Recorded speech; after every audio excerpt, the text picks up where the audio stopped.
స్మితా సబర్వాల్ వ్యాఖ్యలపై పిటిషన్ ప్రాథమిక దశలోనే కొట్టివేత. ఆమెకు భావప్రకటన స్వేచ్ఛ ఉంది అని చెప్పేసి హైకోర్టులో ఈరోజు స్మితా సబర్వాల్పై వేసినటువంటి పిటిషన్ను కొట్టివేయడం జరిగింది. దివ్యాంగులకు రిజర్వేషన్లపై వ్యాఖ్యలు చేసిన ఐఏఎస్ అధికారి స్మితా సబర్వాల్పై చర్యలు తీసుకోవాలంటూ దాఖలైన ప్రజా ప్రయోజనాల వ్యాజ్యాన్ని ప్రాథమిక దశలోనే హైకోర్టు కొట్టివేసింది.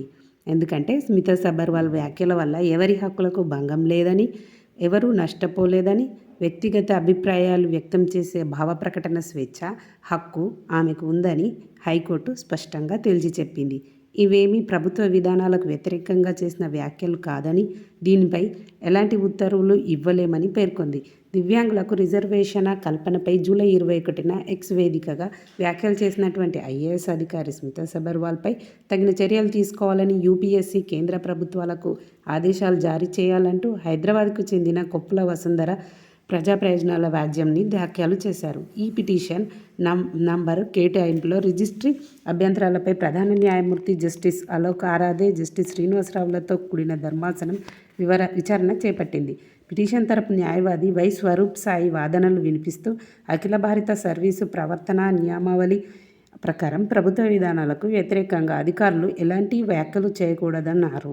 వాదనలు విన్న ధర్మాసనం ఐఏఎస్ అధికారి చేసిన వ్యాఖ్యల వల్ల ఎవరికీ నష్టం వాటిల్లలేదని, దీనిపై విచారణ జరిపే అవకాశాలు ఏవీ లేవంటూ పిటిషన్ కొట్టివేయబడింది.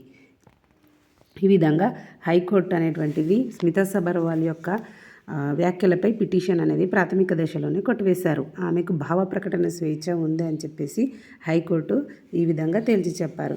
మరియు ఈమె మీద బాలలత మేడం గారు కూడా తగిన విధంగా ఈవిడకు కౌంటర్ దాఖలు చేశారు. కానీ ఏది ఏమైనా హైకోర్టు మాత్రం ఆమెకు భావ ప్రకటన స్వేచ్ఛ ఉంది, ఎవరికైనా మాట్లాడే హక్కు ఉంది కాబట్టి దీన్ని పెద్దగా తప్పుగా ఫిర్యాదు చేయలేరు.